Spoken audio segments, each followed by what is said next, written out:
Welcome to this on-demand presentation for the Catholic School Leadership Summit 2021.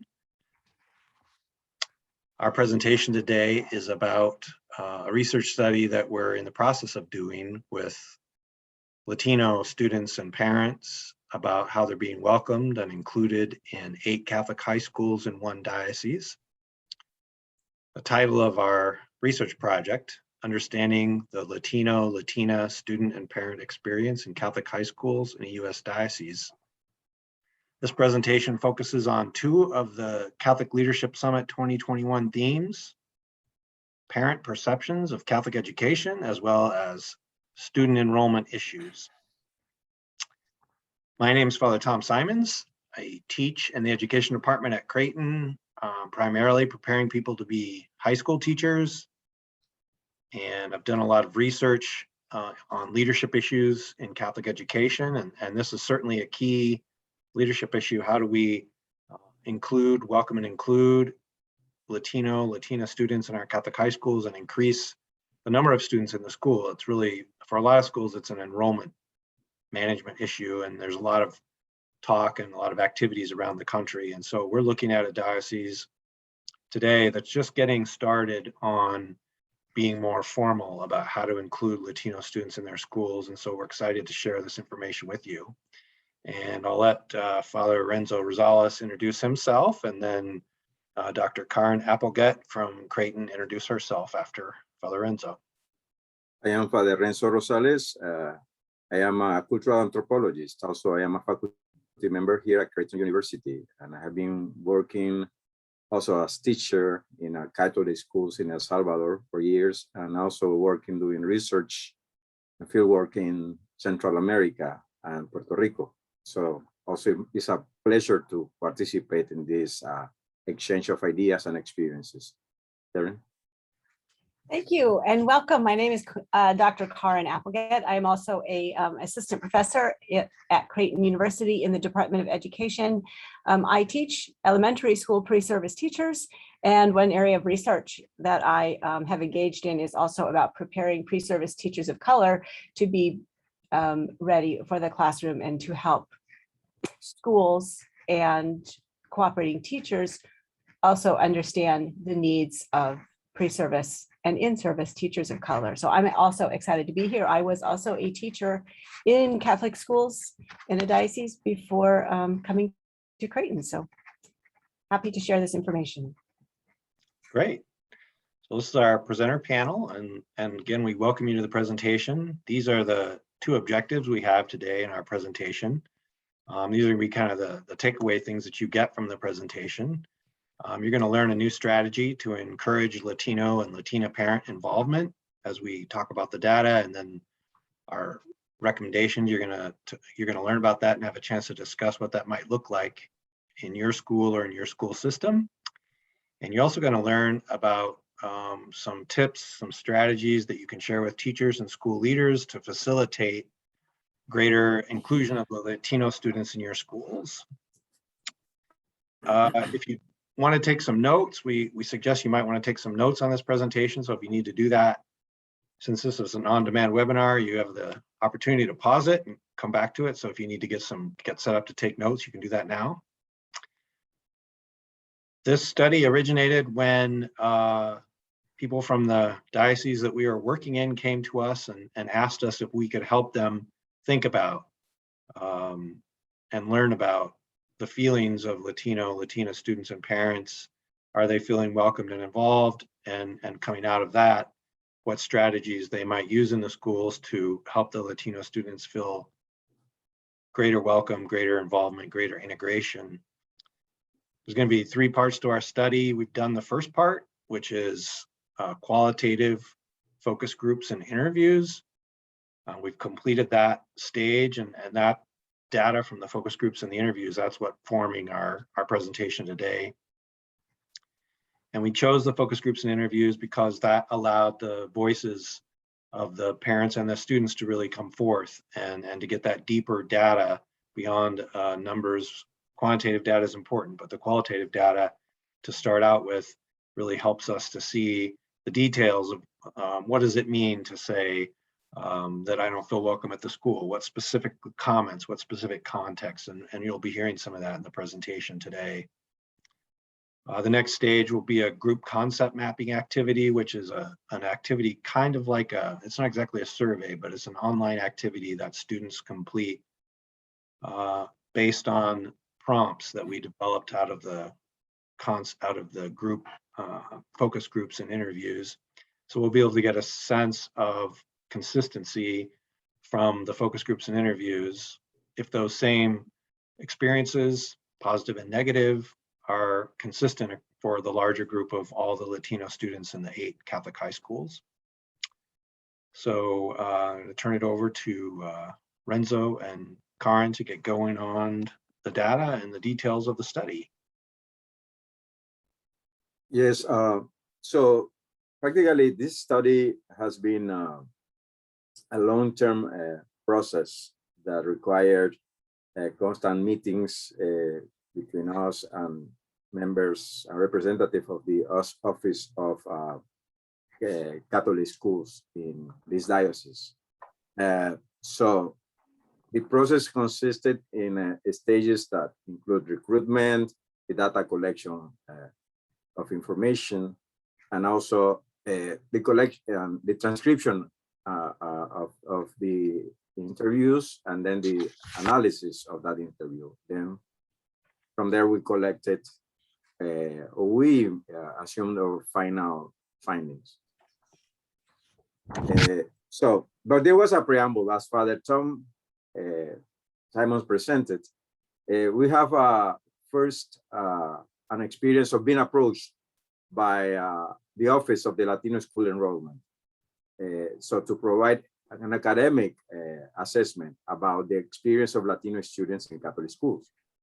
They were trained to do this type of assessment in the past. However, it didn't have enough institutional resources to carry out a scientific study that could be validated and also acknowledged by the leaders of the Catholic schools.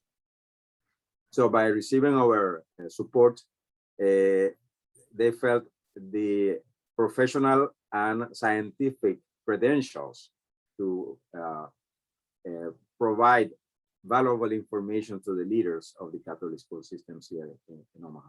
So after that request, we had conversations with faculty members from the Department of Education and Social and Cultural Studies at Creighton University. So we proceeded to formulate the objectives and the scope of this study. In addition to that, we requested the authorization. We received the authorization actually from the superintendent of the diocesan schools to conduct a study in 8 Catholic schools in our diocese. And as Father Simon mentioned, we scheduled this study in 3 stages using different methods. So in this stage 1, about which we are going to talk today, we proceeded to the recruitment of a sample of students and parents in order to have with them focus groups and interviews. In the stage 2, we consist on an online concept group mapping, and then on stage 3, we will have the longitudinal survey that will be carried out for at least between 3 to 5 years from now. Okay, so going specifically to the stage 1, the recruitment and focus groups. This was based on a sample of 18 Latino students and 9 parents who were nominated by the coordinator of Latino school enrollment. So the students were selected from 8 high schools in the Archdiocese. And the selection of these students at this moment was by nomination because the coordinator of Latino schools enrollment was a key informant for us. So because of her constant and long-term communication with them, this person had a deep knowledge, almost personal knowledge of almost all the students who have been participating and have been enrolled in Catholic schools. So, and that person was able to select this sample based on the diversity in terms of gender, opinions, age, and also socioeconomic background. In addition to that, another element of the stage one was that for the process of the focus group, actually, even though that we envisioned to have 18 students, only 16 were actually participants. And instead of having a representation of all the 8 schools that we wanted to include, 7 participated. So for a total of 3 focus groups, 16 students were able to participate. And in addition to that, 8 students participated in semi-structured interviews. These interviews and focus groups with students were in English. In addition to that, we were able to carry out focus groups with parents. These were carried out in Spanish.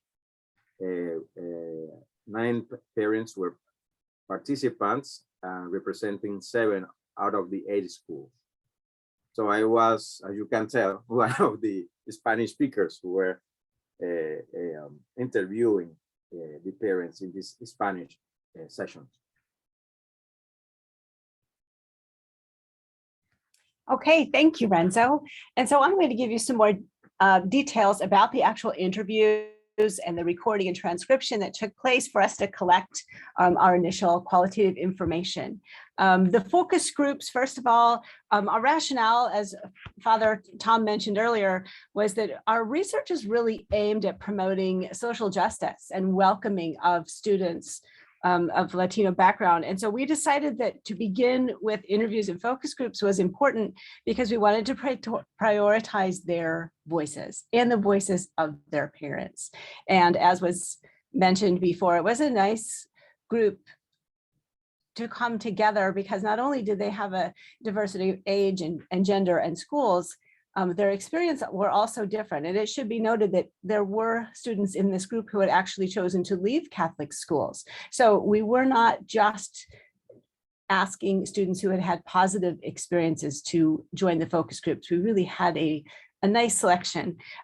Any worries that the students might not speak openly or be unduly influenced by one another when sharing their experiences was quickly dispelled as soon as the focus groups began. I was privileged to be a part of these focus groups, and it was an absolute pleasure. Students were very happy to share their experiences and seemed as though they were grateful for the opportunity. And I think Father Renzo might agree that parents felt the same way. So one takeaway from this definitely is, just as persons involved in the research, that was a joy and something we were honored to do. And so gathering these voices was great. Some sample questions that we asked in our first focus groups when the students were in groups of 5 or 6. Many of them did not know each other. Occasionally students from the same school were in a focus group, but we asked them very general questions about their decision to attend a Catholic high school. And in our diocese, there are several Catholic high schools to choose from. So why they chose the particular high school that they were going to, and describe positive experiences and some negative experiences, and in particular, what made them feel welcome or not welcome at the schools that they were attending or had attended if they were no longer in a Catholic school.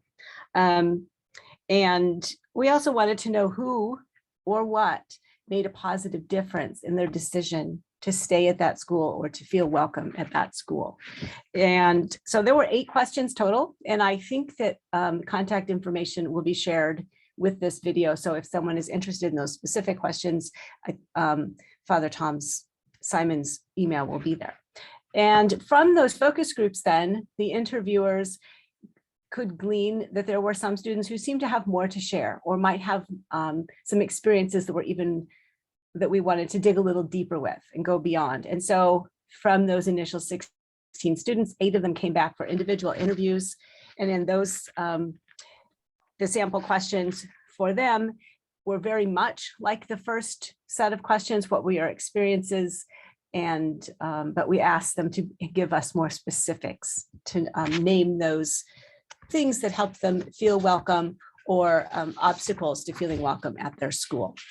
Finally, when all of these interviews, focus interviews, both with parents and students, were wrapped up, they were transcribed. And so this really allowed for every word uttered, basically, by students and parents to be written down and collected and to go through for analysis. We pulled out information and categorized it to look for themes of things that students were saying. And we were fortunate that the parent interviews took place in Spanish. And so Father Renzo and another member of our team were able to translate those for us, but they were also members of the focus group. So those translations stayed very true to what was the intent of the parents in those situations. So after our data analysis and initial findings, I think, Father, I think you're going to talk about the initial findings that came out of our transcriptions and analysis. Yeah, there were 2 of the national standards and benchmarks for effective Catholic schools that really stood out as being applicable to the findings of this study. As you can see there on the screen, 9.1 and 4.2. So 9.1 is about having programs for parents to be involved so that they have a role in creating the educational experiences in the community. So it's not just about involving them, but it's also about recognizing that they have gifts and talents and skills that they bring, and they can share those with the school community. And Father Renzo and Dr. Applegate are going to talk about how the data shows that there's some growth that needs to take place in the schools in this diocese in terms of 9.1, in terms of having that parent involvement. And then 4.2, helping parents who are the primary educators of their children in the faith to become even more educated in the faith through the Catholic school system. And so we'll see as we move forward what the data shows about 4.2, but these 2 standards are the ones that we focused our presentation on to give you some idea of how to think about it. Yes, and I think Father Renzo is going to talk about strategies for parents. This is something that I think is important to consider in a very careful way, because sometimes dealing with parents of coming from a different cultural background, sometimes we will fall into the danger of stereotyping what a typical parent of a Latino student could be.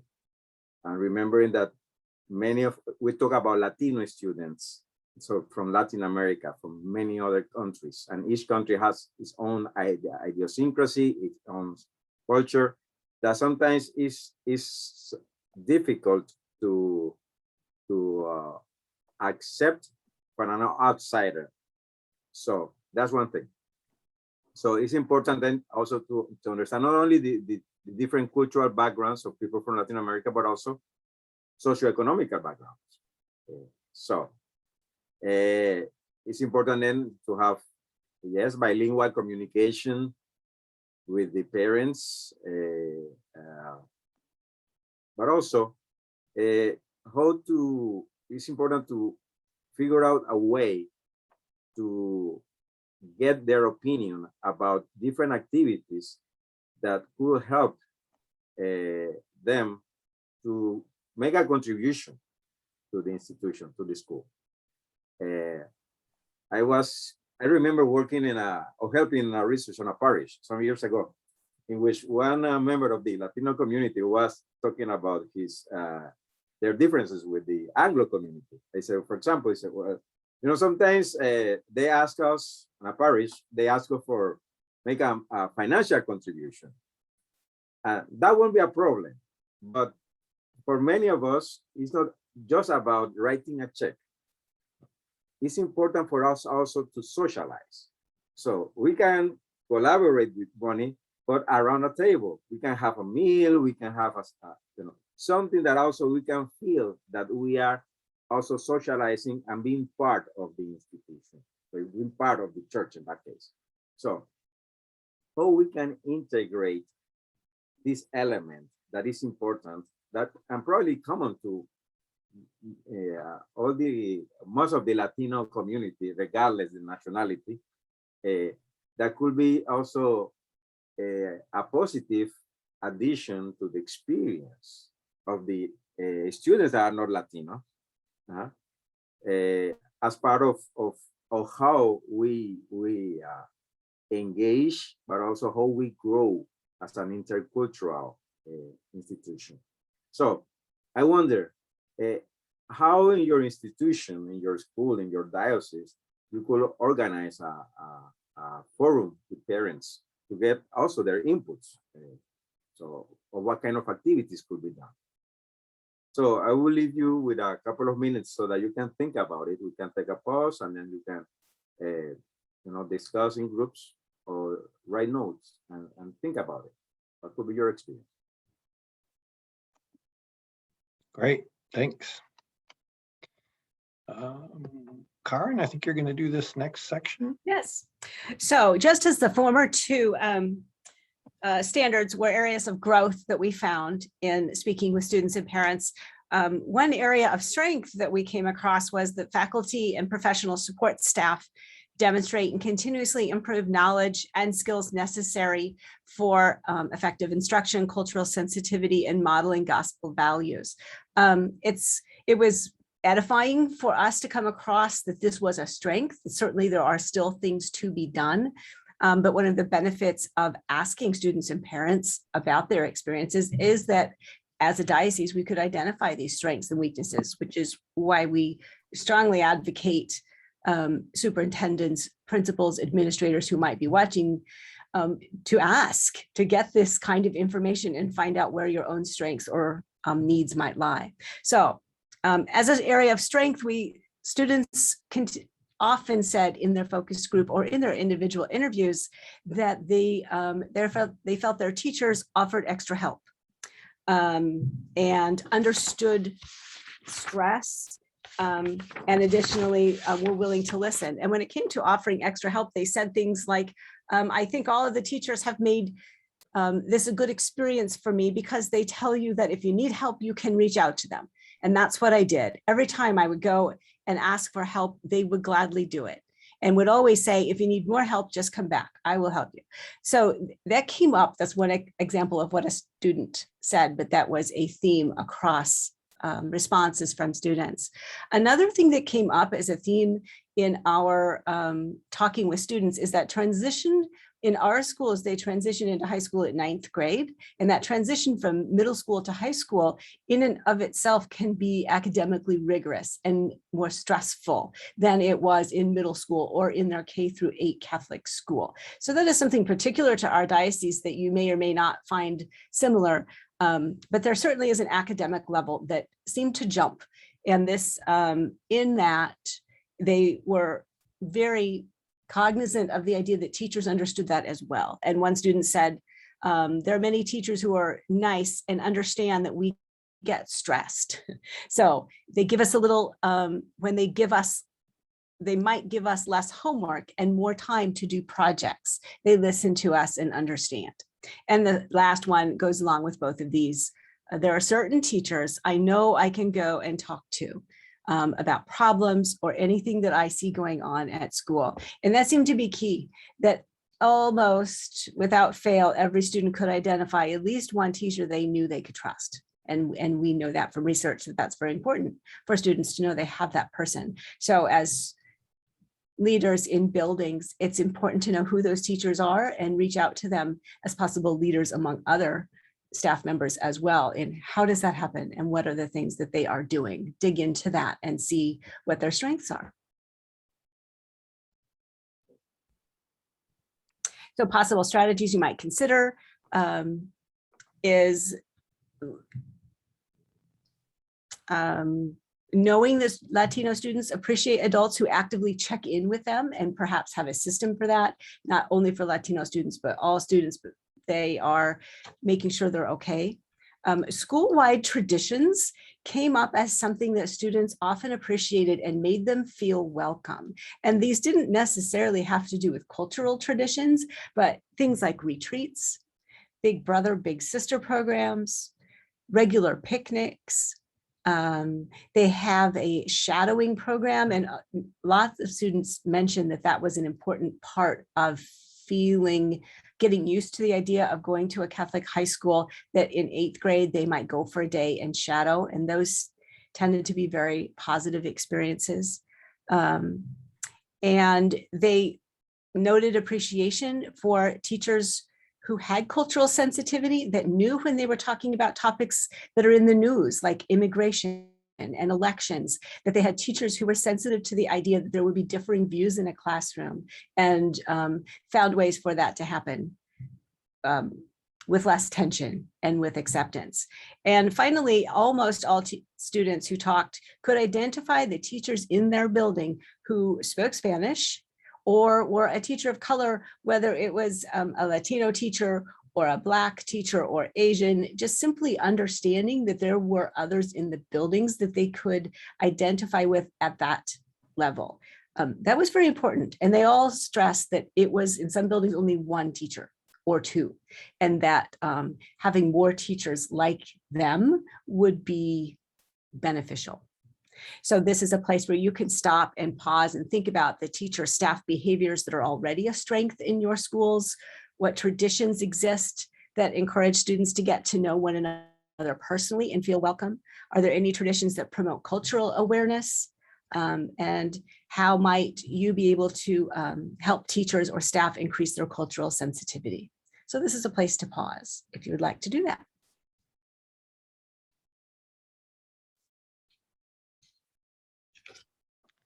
So we come to the conclusion of our presentation.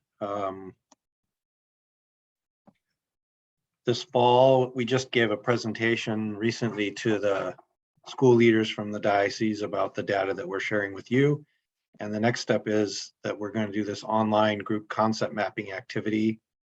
We created prompts based on the focus groups and interviews, and then all of the about 350 Latino students in the 8 Catholic high schools that we're working with are going to have an opportunity to complete this online activity and say, basically, have I had similar experiences to the students in the focus groups and the interviews?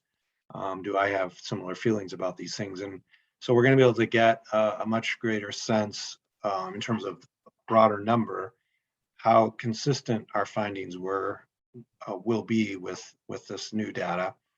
And so we're hoping that we can give a presentation at a future Catholic Leadership Summit meeting to kind of follow up on this. And maybe you might like to join us again to hear more about our study and what we found, because I think just, myself listening here to Father Renzo and Dr. Applegate, some great ideas and strategies and I think just great things to think about. How can we take what we've learned from this study and integrate it in our schools? So thanks so much for joining us in this on-demand webinar for Catholic Leadership Summit 2021. And we hope you have a great experience at CLS, whether you're online or whether you're in person. Thanks for joining us.